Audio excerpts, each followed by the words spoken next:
Lá vamos nós então. Quero convidar você mais uma vez a fechar os seus olhos.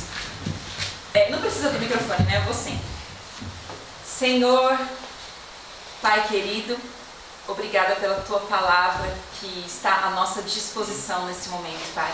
Obrigada porque não é dos fortes a vitória, nem dos que correm melhor, nem dos que sabem mais, Senhor Deus, mas que a vitória é dos fiéis e sinceros, Pai. Então, nesse momento, purifica o nosso coração, Pai, para que sejamos de fato sinceros ao ouvir a Tua palavra, Senhor. Que essa palavra, como eu disse, na sua simplicidade, ela nos quebre e ela nos transforme com o Teu poder, o poder do Teu Espírito Santo. Nesse momento é o que eu peço, em nome de Jesus. Amém. Então, lá vamos nós.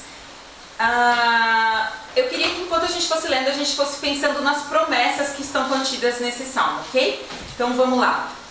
O Senhor é o meu pastor, nada me faltará. Ele me faz repousar em pastos verdejantes, leva-me para junto das águas de descanso, refrigera-me a alma, guia-me pelas veredas da justiça por amor do seu nome. Ainda que eu ande pelo vale da sombra da morte, não temerei mal nenhum, porque Tu estás comigo. O Teu bordão e o Teu cajado me consolam. Preparas-me uma mesa na presença dos meus adversários. Unges-me a cabeça com óleo, o meu cálice transborda. Bondade e misericórdia certamente me seguirão todos os dias da minha vida, e habitarei na casa do Senhor para todo o sempre. Amém. Que promessas maravilhosas, né?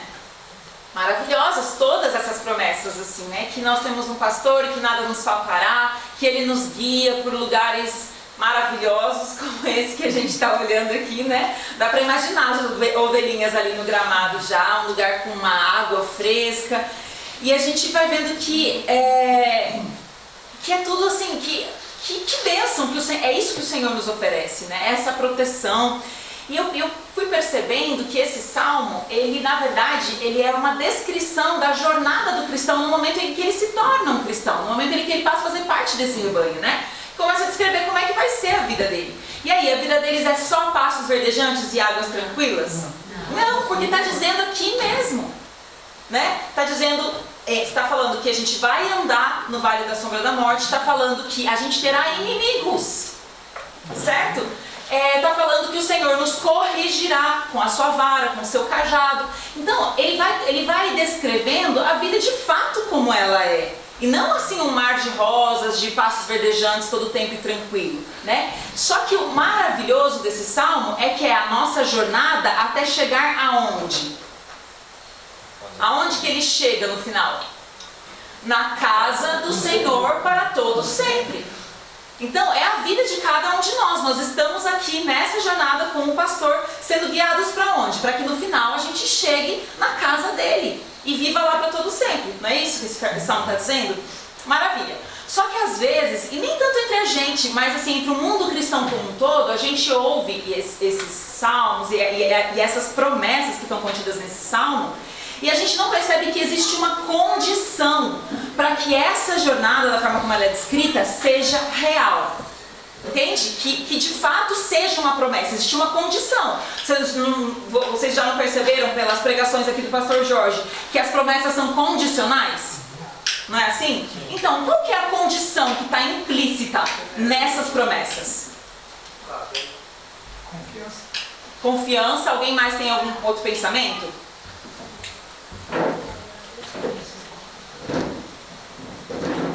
É algo muito simples, irmãos. Eu vou falar aqui para vocês. Para que a gente repouse sobre pastos verdejantes, a gente seja aliviado por águas tranquilas, para a gente não ter medo quando a gente enfrentar o vale da sombra da morte, sabe o que é necessário? É necessário que o Senhor seja o seu pastor. Isso é uma condição. Você entende? Agora eu pergunto para vocês uma coisa.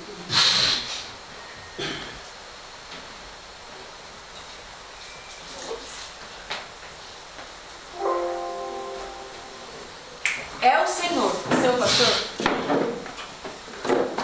O Senhor é o seu pastor? Amém. Pra gente responder essa pergunta, eu vou mostrar 2 vídeos pra vocês. Tá? Pensa nessa pergunta e assiste esses 2 vídeos. São 2 vídeos bem curtos. E depois a gente vai conversar sobre eles.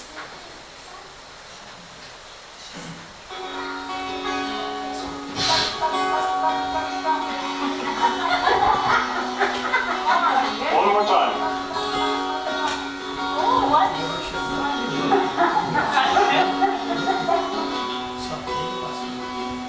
São pessoas tentando chamar as ovelhas. Não é só a forma de chamar.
Agora é o segundo.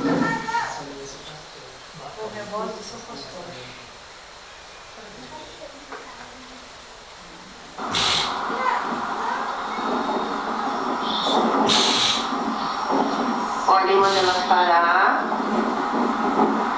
Espera passar o carro. Olha como elas obedecem mais que você, Júlia.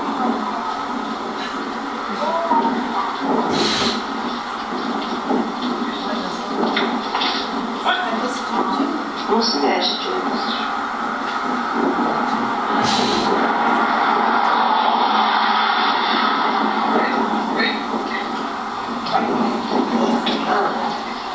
Vai ser obediente.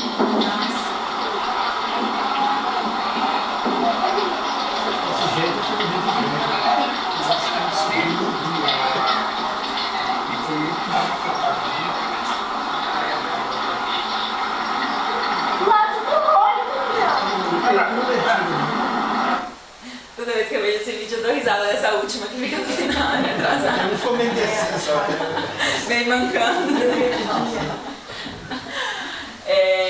Eu pergunto pra vocês então, assistindo esses vídeos, entendendo o que é uma ovelha, o que é um pastor, é o Senhor o seu pastor?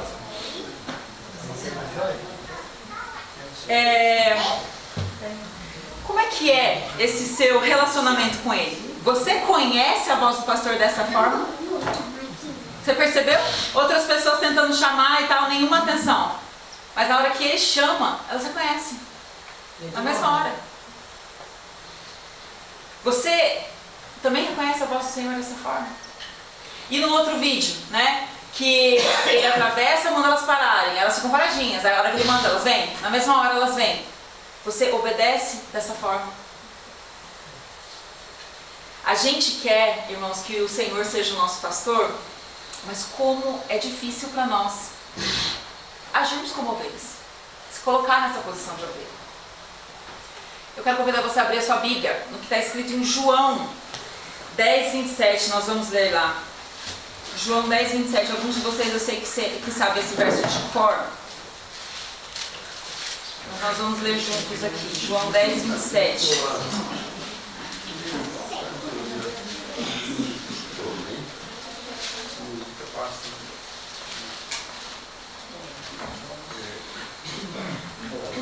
Aqui diz o seguinte: ao homem que teme... Não, desculpa. Aqui, 10, 27. João 10, 27. As minhas ovelhas ouvem a minha voz. Eu as conheço e elas me seguem. Você percebeu que esse verso descreve os 2 vídeos que a gente assistiu com precisão? Olha só, as minhas ovelhas, elas ouvem a minha voz. Eu as conheço. E elas fazem o quê? Seguem. Dois aspectos sobre ouvir a Deus e seguir a Deus. E acrescenta-se um terceiro aspecto aqui, que foi o que nós conversamos ontem sobre a parábola das virgens. Ele as conhece. Não é que ele vira e fala, não te conheço. Não, ele as conhece. Ele as conhece por quê? Porque elas o conhecem, elas conhecem a voz dele, elas o obedecem. Então, eu queria que a gente refletisse sobre esses dois pontos principais que está aqui. Em relação à ovelha, ao pastor. Sobre ouvir a voz do pastor e obedecer essa voz. E aí eu pergunto, a gente quer que o Senhor seja o nosso pastor, a gente quer que todas essas promessas sejam realidades na nossa vida, mas a gente está parando para ouvir a voz dele diariamente, como as ovelhas fazem, para que elas possam ser guiadas? Você entende? Por exemplo, assim, como é que seu dia começa? O seu dia começa, você parou para ouvir? Você consegue imaginar como começa o dia de uma ovelha? Você acha que ela, naquele dia, ela fala assim, hoje eu vou lá naquela montanha que eu gosto mais, que tem uma vista bem bonita, tem um riacho lá, um laguinho para eu ficar... Você acha que é assim que o dia dela começa? Como é que o dia dela começa? O pastor vai lá, vamos por aqui, hoje a gente vai caminhar por ali, a gente vai por aquele lugar. Antes de todas as coisas, para o dia dela começar, quem a orienta é o pastor. Ela não escolhe para onde ela está indo, o que ela vai fazer. Não é ela que faz os planos, é o Senhor. Né? E será que a gente ouve essa voz? Será que a gente conhece essa voz? Como é que as ovelhas reconhecem a voz do pastor? Por que naquele primeiro vídeo as pessoas tentavam chamar e elas não davam atenção, mas na hora que o pastor falou, elas deram atenção? Como é que elas reconhecem a voz do pastor, que vocês acham? Porque as pessoas não tinham comunhão com ele. Não tinha contato, né? Não tinha. Ele provê as necessidades dela. Provê Ela tem as essa certeza. Verdade? Mas é interessante que Muito bom esse ponto. Jesus também ele fala que chama cada uma pelo nome. O pastor chamou pelo nome, elas reconheceram a voz do seu dono. Exato, exatamente. Mas por que elas conseguem? Fala, Duda. Pela confiança também que elas têm no seu pastor. Exatamente, isso mesmo. Mas E sabe por que elas têm essa confiança que a Duda falou? Eu fui pastora de ovelha, eu e minha irmã. Porque a gente passa muitas horas com ela. Exato. Eu ia tocar nesse ponto, né? E elas pegam confiança. Uma coisa, gente, é assim, exclusividade. Você sabia que as ovelhas, elas passam um bom tempo só ouvindo a voz deles? Entende? Elas são assim, passam tempo ali, sendo como que treinadas, entende? Elas passam tempo ali exclusivamente ouvindo a voz dele. Quando elas parem, Constantemente. Desculpa, pode falar. quando elas parem, a gente tá lá. Exato. Cuida. Existe uma constância, não é um dia sim, um dia não, um dia ela ouve, outro dia ela não ouve. Não. Convivência. Exato, exclusividade, constância, convivência. Exatamente. Agora imagina, por exemplo, assim, se tivessem várias. Pode falar, irmã. Intimidade, muito bem. Imagina se tivessem várias pessoas falando ao mesmo tempo, entende? Trabalhassem várias pessoas lá no curral, várias. E aí, tipo, um falasse, outro chamasse, outro também falasse, todos os dias fosse isso. Aquela barulheira, assim. Vocês acham que ela ia entender quem que é o pastor, reconhecer a voz dele? Não. Então tem muito a ver com exclusividade, sabe? Tem muito a ver com essa constância de uma voz. De você trabalhar no seu ouvido aquela uma voz, sabe? E nós... uma coisa que eu ouvi dizer assim, que tem o pastor oficial e ele tem sempre uma criança ali que está ajudando ele. Ele já está treinando. Para treinar ela já, para as ovelhas acostumarem com ele, porque se algum dia o pastor faltar, ele assume e as ovelhas vão conseguir. Exatamente, porque senão elas dependeriam dele, se ele morresse, acontecesse alguma coisa com ele, né? Exatamente. Mas trazendo aqui para a nossa realidade, você acha que essa exclusividade e constância é uma realidade na sua vida com relação à voz dele? Você não acha que a gente acaba dividindo a nossa atenção?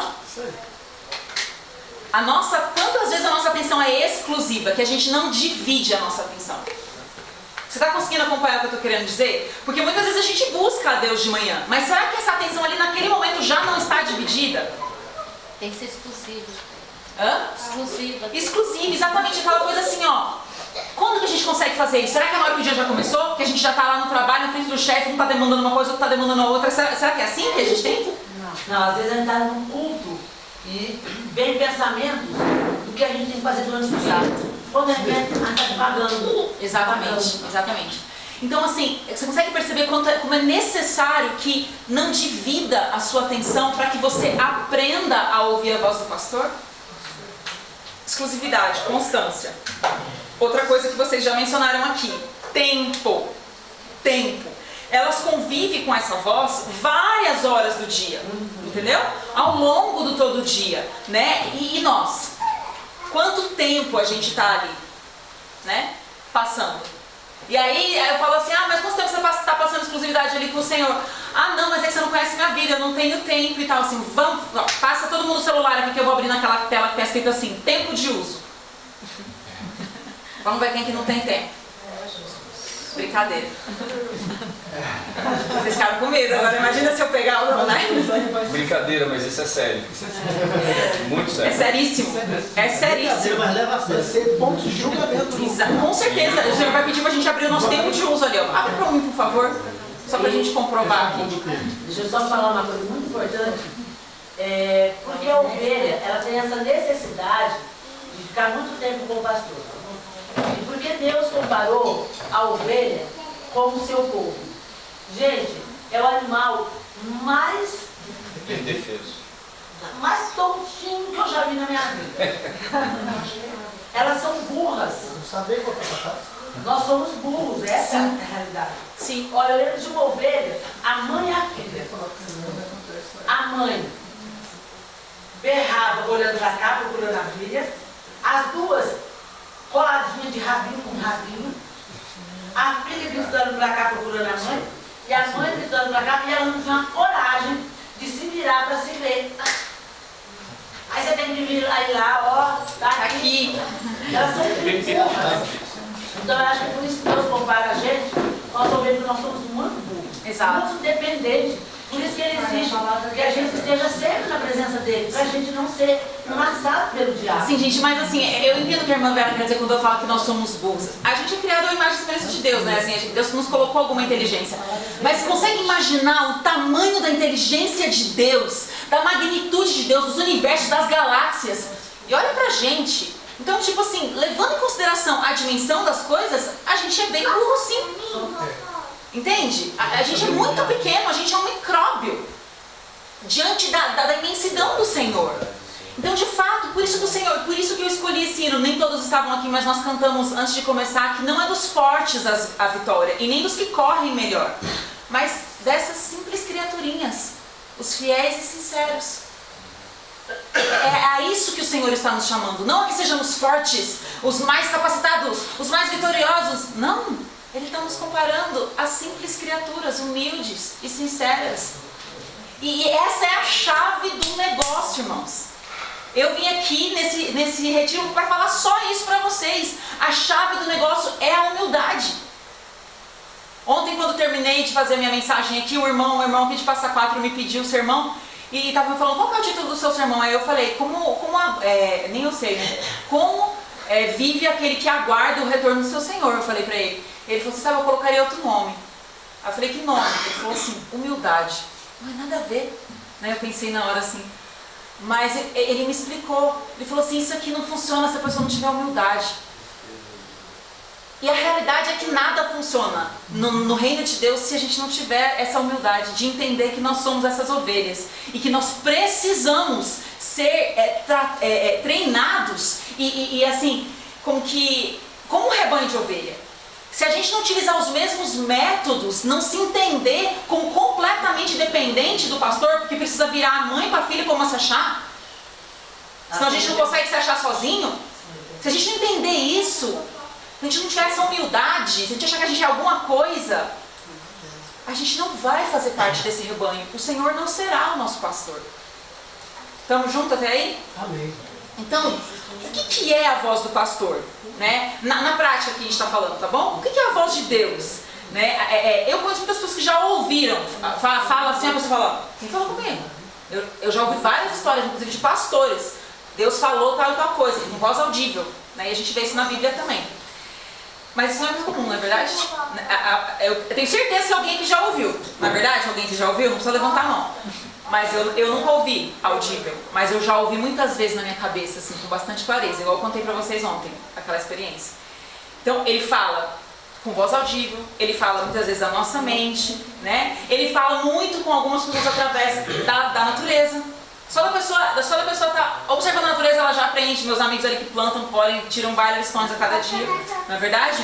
Mas tem uma forma que Deus usa principalmente para falar conosco. Essa é a forma principal que Ele usa ali todos os dias, assim como o pastor usa, né, para falar com suas ovelhas a voz dele. Que maneira de falar conosco é essa? A palavra de Deus, gente, é a Bíblia mesmo, tá? Então, a gente precisa entender, gente, que a Bíblia é um livro vivo. Ou melhor, ela pode ser um livro vivo, como nós falamos ontem, certo? A lâmpada, ela é morta. A lâmpada lá do Aladinho, tá, gente? Ela não tem nada, ela não faz nada, a bichinha é morta. Mas tendo óleo, ela se torna o quê? Viva. Aí ela brilha, aí ela tem alguma coisa, certo? Então a palavra de Deus, sim, ela pode ser um livro qualquer, muitas vezes. Se você não se aproximar dela da forma correta, né? Pedindo humildemente pelo Espírito Santo. Mas está à disposição de todos ter esse livro vivo, todos os dias, todas as manhãs, certo? E assim a gente tem que se aproximar dela. Não como se fosse assim, isso aqui não é uma carta de amor que a gente fala? Mas não é a carta de amor de um parente que morreu. Não é a carta de amor de um parente que morreu que não vai poder falar mais coisas pra você. Ele só, né, se um parente que já morreu te mandou uma carta, terminou ali. Terminou ali. A palavra de Deus não é essa. A palavra de Deus é viva. Você já pode ter lido aquela carta diversas vezes. E a próxima vez que você lê, ele vai te falar uma coisa nova. Completamente nova.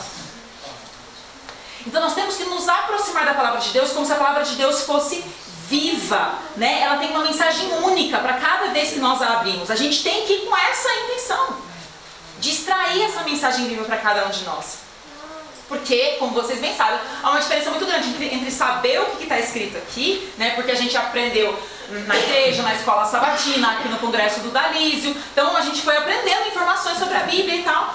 Mas isso é muito diferente do que você mesmo passar tempo e Deus te falar alguma coisa específica para você. Pode falar, irmão. Você não pode ser íntimo de alguém que você não conhece.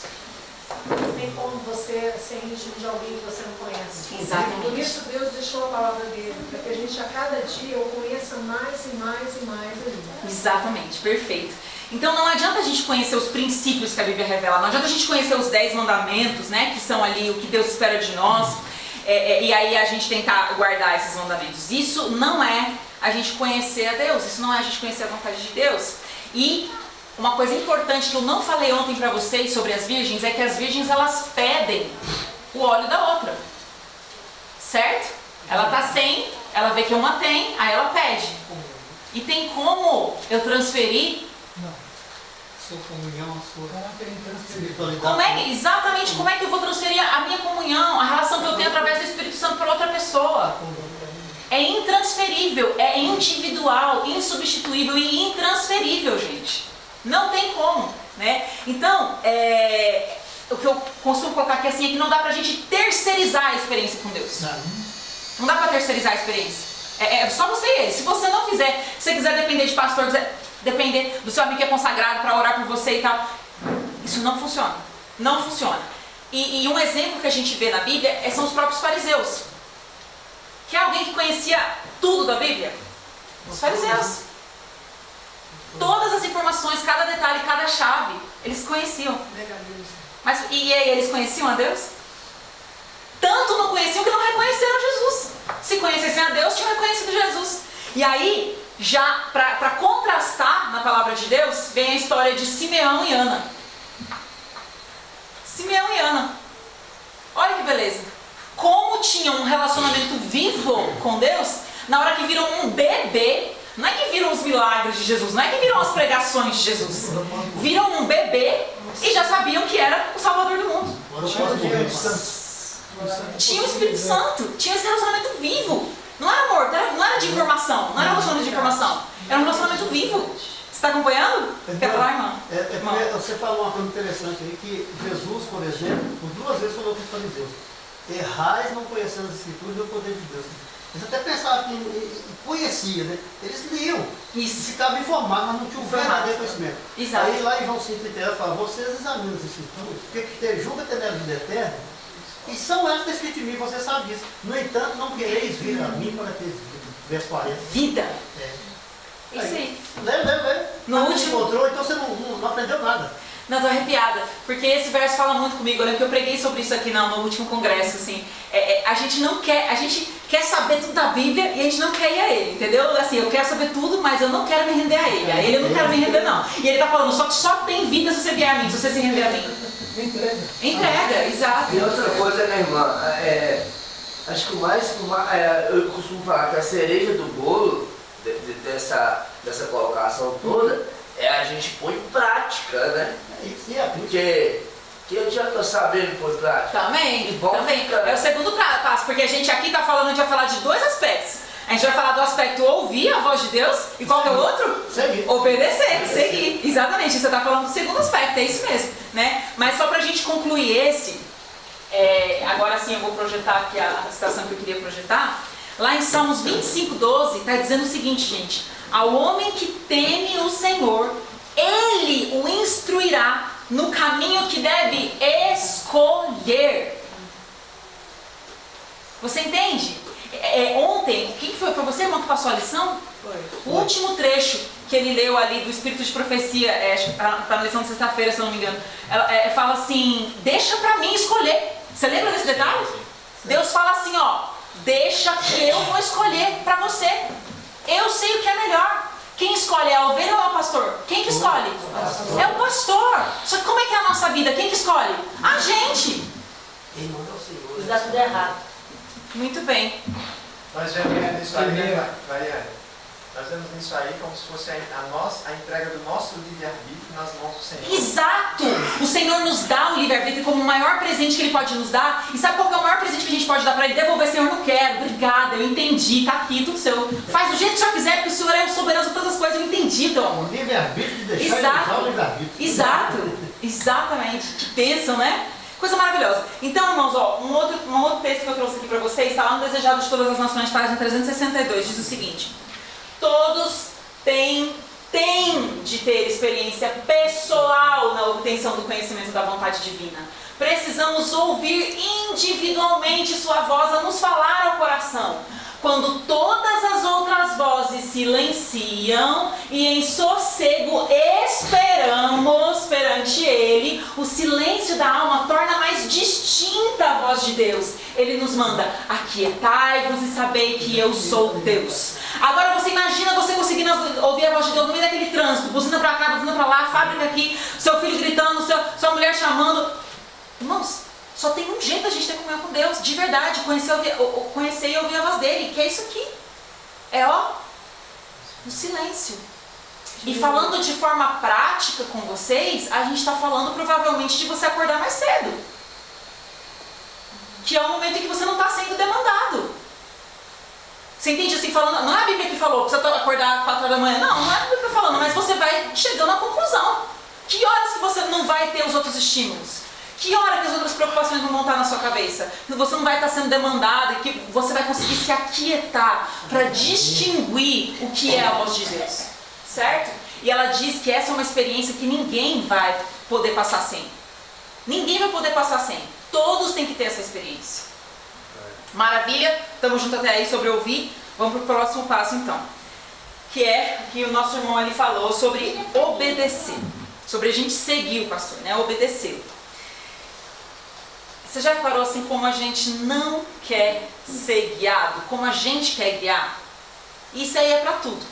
Entendeu? Tudo. Quando a gente é adolescente, né, Duda? A gente não quer ser guiado, a gente quer guiar. Não é verdade? A gente que quer falar, não, nós vamos por aqui. Quando a gente está no trabalho, a gente também quer que a nossa voz seja ouvida. E quando a gente está numa discussão, é sempre a mesma coisa. A gente não quer ser guiado, a gente quer guiar. Essa é a nossa tendência. A gente quer escolher. A gente quer o quê? A gente quer ir na frente. A gente quer ir na frente. E aí com Deus, nosso relacionamento com Deus não é diferente. A gente faz assim. A gente vai na frente e aí a gente quer que Deus venha atrás. Olha como que é assim. A gente quer ir andando na frente. É assim, ó, vamos assim, ó, eu vou aqui. Aí aonde eu for, o Senhor vai abençoando, entendeu? Aí o senhor vem atrás aqui me abençoando, me protegendo, ver se não tem nada, né, indo atrás de mim e tal. O senhor vai ali me cuidando. Mas eu vou na frente e o senhor vai atrás. E aí o que eu vou fazendo? Eu vou escolhendo. Eu vou escolher a minha profissão, eu vou escolher o meu marido, eu vou escolher quantos filhos que eu vou ter, eu vou escolher em que cidade que eu vou morar, como que minha casa vai ser. Eu vou escolhendo, entendeu? E o Senhor vai o quê? Vai abençoando, vai abençoando. Eu estou mentindo? Não. Qual é a relação disso com a ovelha e o pastor? É exatamente o inverso. Exatamente o inverso como nós vivemos. A gente vai na frente, vai... Em que momento, gente, que a gente aprendeu a fazer isso? Nós queremos falar para o pastor, segue-me. Isso, segue-me atrás, vem abençoando aqui, ó. Eu comparo isso com aquela, eu gosto mais daquela, acho que é com que Jesus termina, a parábola com que Jesus termina o Sermão da Montanha. Ele diz assim sobre a parábola dos dois fundamentos. Vocês lembram dessa parábola? Dos dois fundamentos? Né? E aí, o que acontece? Num dos fundamentos é aonde? Na areia. E o outro fundamento é na rocha, né? E ambas as casas, elas passam por intempéries lá, por chuva, por granizo, por tudo. Só que somente uma para em pé, certo? Não é assim que acontece? Então, eu tenho a impressão de que a gente constrói a nossa vida assim, ó. Você escolhe, como eu disse, o marido, o carro, a casa, e isso aí é a sua parede, é a sua janela, é o piso que você escolheu, é o forro que você escolheu, e aí você quer, sabe o quê? Você quer que Deus venha sendo o seu telhado. Você quer que o Senhor seja o seu telhado. Para o quê? Para cobrir tudo que você escolheu na sua vida. Na vida que você formou. Só que o Senhor é o telhado na parábola? O que o Senhor é na parábola? Ele é o fundamento. Ele é a base. E cada escolha que for feita tem que ser feita baseada nesse fundamento. E se por acaso esse fundamento sair dali, toda a casa tem mesmo que desabar, porque tudo na sua vida tem que estar baseado no Senhor. Amém. Amém. Deus seja louvado. Exatamente, irmãos. Então, cada decisão dessa construção da nossa vida, nas escolhas que a gente faz, elas têm que estar baseadas nesse único fundamento. A gente quer que o Senhor seja o nosso pastor, que é esse tema aqui, mas a gente quer incluir Ele no final de todas as coisas, né? A gente quer impor as regras, não, Senhor, isso aqui já é demais, aquilo ali não, né, Senhor, por favor. A gente não está disposto a entregar tudo. E sabe por que a gente não está disposto? Sabe por que a gente não está disposto? Porque a gente, como a Duda falou, a gente não confia nele completamente. Mas por que a gente não confia nele completamente? Por quê? Nós não temos relacionamento que não conhece porque ele. A gente não conhece ele. Não conhece ele. Para confiar no pastor, para reconhecer a sua voz, para a gente estar pronto a obedecer, a gente precisa conhecer a ele profundamente. Só que a gente não está disposto a pagar esse preço de conhecer a Deus profundamente. Sabe por que a gente não está disposto? Porque para conhecer mais e mais de Jesus, a gente vai ter menos e menos de todas as outras coisas. Renúncia. Exatamente. A gente vai ter o quê? Menos horas de sono. A gente vai ter menos horas de sono. A gente vai ter menos horas de trabalho. Consequentemente, menos dinheiro. Você não concorda? A gente vai ter menos horas de distrações. Aí a gente pode colocar nesse parênteses aí televisão, redes sociais, séries, filmes, né? Esse tipo de coisa. Que alguns ainda estão perdendo ali, esvaindo o tempo ali. Lazer vazio. Aí a gente não quer. Porque dói, né? Aí eu não quero perder dessas coisas. Porque para ter mais e mais o Senhor de forma prática, entendeu? A gente vai ter menos e menos da gente. É verdade isso. É isso mesmo, a gente vai ter menos e menos da gente, como o irmão Davis falou. Só que na prática, né, quando a gente fala menos e menos da gente, a gente não consegue entender muito o que significa. Mas menos e menos da gente significa ter menos e menos dessas coisas que eu tô falando. É o meu eu que quer passar mais tempo na cama. É o meu eu que quer passar mais tempo no trabalho para ganhar mais dinheiro. É o meu eu que quer se deliciar ali nas redes sociais, na televisão, nas programações. É o meu eu. Mas na prática, é menos e menos das outras coisas todas. É renúncia, né? Exato. Então, esse é o X da questão. Para conhecer o Senhor, a gente precisa ter menos e menos das outras coisas. para ter mais e mais dele, é menos e menos das outras coisas, porque, como diz na lei da física, né, não tem como colocar dois corpos dentro do mesmo espaço. Não tem como. Então, o que eu percebo, irmãos, é que todos nós aqui, a gente quer passar ileso pela cova dos leões, não é verdade? Todos nós. Só que quantos de nós aqui estamos dispostos a ser fiel ali 3 vezes ao dia na oração, diante de todo mundo? Você consegue entender? Uma coisa está relacionada com a outra. A parte que você quer é ser liberto lá da cova dos leões. Mas a parte que você não quer... Exato. Não quer. Você quer ser liberto do decreto de morte, como o povo judeu foi no reinado da rainha Esther. Você quer que isso aconteça na sua vida. Na hora que o negócio está pegando mesmo, você quer ser libertado. Só que quantos de nós estamos dispostos a jejuar e orar durante 3 dias? Quero ser livre desde a fornalha. Exato. Mas quero viver do meu jeito antes. Exatamente. Não tem como. Exatamente, irmãos. Não vai estar lá. Então todos nós aqui, irmãos, quem não estava aqui no início, a gente leu o Salmo 23, todos nós aqui queremos as promessas do Salmo 23 na nossa vida. A gente quer que a nossa vida seja desse jeito, até chegar lá. Que eu passe pelo vale da sombra da morte e não tema nenhum mal, porque o Senhor está comigo, eu conheço Ele. É isso que a gente quer. Só que para essa promessa ser verdade, para que a gente o conheça, a gente quer que a promessa seja, mas a gente não quer depender tão humildemente de Deus quanto as ovelhas conhecem e dependem do seu pastor. O Senhor é o meu pastor e nada me faltará, certo? Tem traduções que dizem assim, parece que é mais fidedigno, aí é uma confusão, né? Eu já ouvi de tudo, mas assim, o Senhor é o meu pastor, nada me falta. O pastor Jorge tem alguma opinião sobre a melhor tradução? O Senhor é meu pastor, nada me falta. Eu li hoje cedo na Bíblia tradução ecumênica, que me falaram que é a mais. O Senhor é meu pastor, ele não me faltará. Ele não me faltará. Outra que eu já escutei também, como você não, todo mundo fala que é a mais correta, né? De nada terei falta. Essa eu achei muito boa também. Floriano, no original é ele mesmo, na realidade, até remete do que ele falou. Lá na fornalha de fogo, os ovos não foram livres da fornalha, mas ele estava lá. Então não importa o nosso ver, não importa onde Deus... Ele não nos faltará, né? Pois é. Só que o que eu percebi, e a Bíblia mesmo confirma, é que a vida eterna é conhecer Jesus. Olha o que está escrito lá em João 17:3. E a vida eterna é essa, que te conheçam a ti, o único Deus verdadeiro, e é Jesus Cristo a quem enviaste. Quantos aqui querem a vida eterna? Amém. Todos. Vocês estão aqui por isso, eu sei. Só que quantos de nós estamos já nessa vida eterna, conhecendo que a vida eterna é essa? 2 pontos. É esse aqui, ó. Conhecer Deus e a Jesus. Aqui, ó. Exato. Aqui ela já tem que ser. É aqui, a vida eterna já começou, gente, para cada um de nós. O céu já é aqui, essa vida já começou. Agora, quantos de nós, você acha que você vai deixar para conhecer o Senhor lá no céu? Você não vai entrar no céu, porque Ele vai virar para você e vai falar assim, não te conheço, como a gente aprendeu ontem. A vida eterna é essa, conhecer. E assim, queria que você abrisse sua Bíblia, não vou projetar aqui o outro verso, que eu já li com vocês em outra ocasião, mas quero ler novamente, Filipenses 3:8.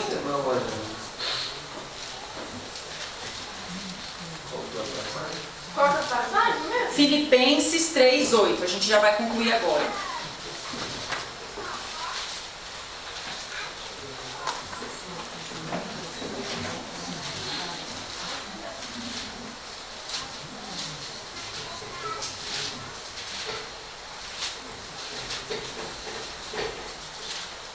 Amém? Amém. Filipenses 3:8, vou esperar a nossa amiga ali. Alguém ajuda a nossa amiga? Deu certo? Alguém ajuda você para você encontrar também? Gladys, ajuda ele, faz favor.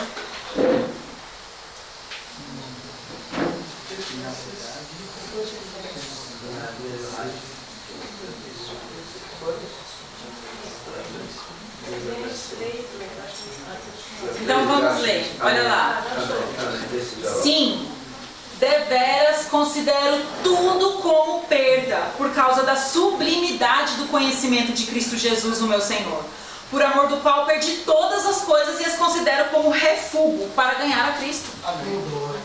O que então que tem mais valor se comparado com todas as outras coisas?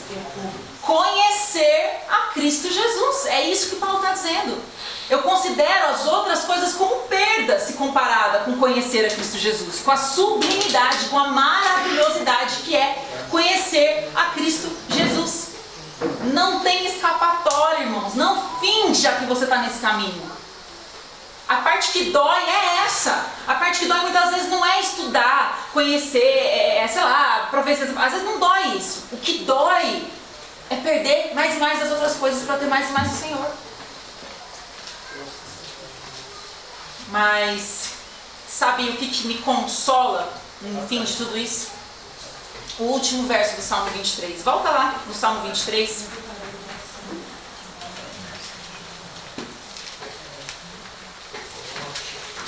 O último verso desse salmo é o que me consola. É o que me traz conforto diante dessa perspectiva.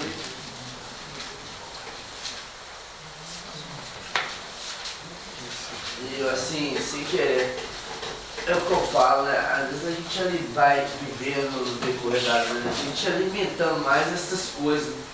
E aí dentro da gente a gente sente que isso é prioridade, essas outras coisas seculares, né? E quando a gente acorda pra gente ver que essas seculares são tão banais, né? Que são tão nada em vista do que é o relacionamento com Deus, Criador e mantenedor, e se torna um pouco mais difícil largar essas outras coisas. Exatamente, mas você tocou no ponto que precisava tocar. Que é por isso que esse verso que a gente vai ler agora me traz conforto. Por esse aspecto, entendeu? Olha aqui, ó. O que está dizendo lá? Bondade e misericórdia certamente me seguirão todos os dias da minha vida e habitarei na casa do Senhor para todo o sempre. Sabe por que esse verso me conforta? Porque se vocês leram a lição da escola sabatina, eu acho que foi a passada, a gente aprendeu sobre o Salmo 23. E lá traz uma informação dizendo o seguinte, que na tradução do original, essa palavra não é seguirão, é uma palavra que traz a ideia de perseguir. Perseguirão. Está dizendo assim, ó, bondade e misericórdia certamente me perseguirão. E por que isso me conforta? Você conhece aquele aplicativo chamado Waze? Google Maps? Pois então, liga ele. Aí ele fala assim, vamos chegar na casa da Liz com o Waze. Aí ele fala, em 500 metros, vire à direita. Passa os 500 metros, você vai em frente. O que ele faz? Recalcula a rota. Em 800 metros, vire à esquerda para retorno. Aí dá 800 metros, você entra no retorno, não entra, passa reto. O que ele faz? Na terceira vez, ele fala o quê? Seu desinteligente! Seu desinteligente, eu não vou mais. Pô, o que é isso? Você não está me ouvindo? Você é surdo? Ele faz isso? Não. Ele recalcula a rota. Sabe por quê? Porque é exatamente como o Senhor. A bondade e a misericórdia nos perseguem. Assim como o Waze. A bondade e a misericórdia do Waze, ela fica nos perseguindo até você chegar na China fazendo diferente do que ele está falando. E assim é a bondade e a misericórdia do Senhor com cada um de nós. Então, meu irmão, se você tomou as decisões erradas, se a sua vida se agravou, porque ele mandou você em frente e você virou à direita, ou você não sabia que era para virar à direita e virou à esquerda, por diversos motivos, sabe o que vai acontecer? Ele vai recalcular a rota. Glória a Deus. E ele vai recalcular a rota. E ele vai recalcular a rota. E ele vai recalcular a rota quantas vezes forem necessárias, porque a bondade e a misericórdia do Senhor nos perseguem. Amém. E ainda que você não queira que ele seja seu pastor, ele vai recalcular essa rota até que você deseje ser, porque ele quer que você seja a ovelha dele. E ele não vai desistir de você. Não é porque você fala assim, eu não quero você para meu pastor, que ele te deixa. Ele não te deixa. Ele te persegue. Amém. A bondade e a misericórdia dele perseguirão cada um de nós até o fim da nossa vida. Glórias a Deus por isso. Essa é a nossa esperança. Marisha, e cada vez que você ouve a voz e rejeita, fica mais difícil, mais distante. Eu, pouco tempo, eu fui em Londrina, cheguei para Pitinga, era para virar à direita, e era de noite, eu continuei reto, achei que estava certo. Aí ele fala assim, na hora, a 500 metros, retorno, e eu não dei ouvido. Aí mais 5 km ele retorno, eu não dei ouvido. Andei 50 km E ele falava e você não fazia. Pro amigo Já que passei estava por isso. comigo, Caminho de esse retorno é só o Waze aumentando. tá maluco. Na realidade, quem era maluco sou eu. Cheguei lá em São Miguel, tive que voltar 50 quilômetros. Muito bem colocado. Infelizmente isso é verdade. Eu já passei com isso no próprio Waze, gente. Ele começa a falar e você meio que tipo assim, vai ficando meio que baixinho, sabe? Você meio que, não sabe o que tá falando. Vamos tomar cuidado, irmão. Que cada vez que a gente rejeita, vai ficando menos clara essa voz. Vai ficando menos clara.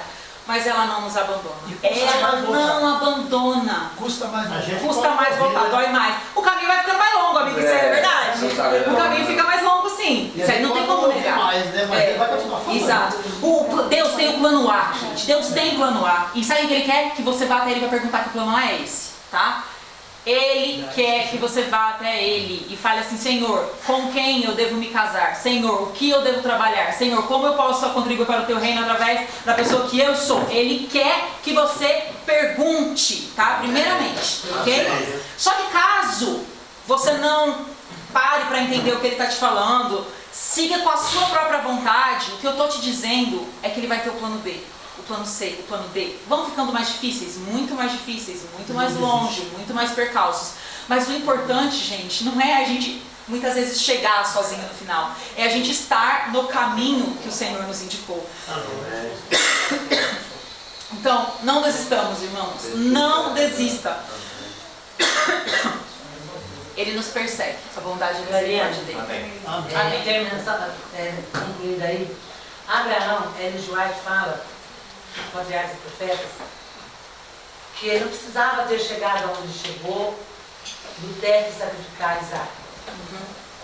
O plano de Deus era que fosse logo de início, mas por causa que ele foi lá, Deus mandou a fome e tal, ele desceu para o Egito e ele mentiu que a Sara era irmã dele. Era apenas irmã, era realmente irmã, Sim. só que era esposa.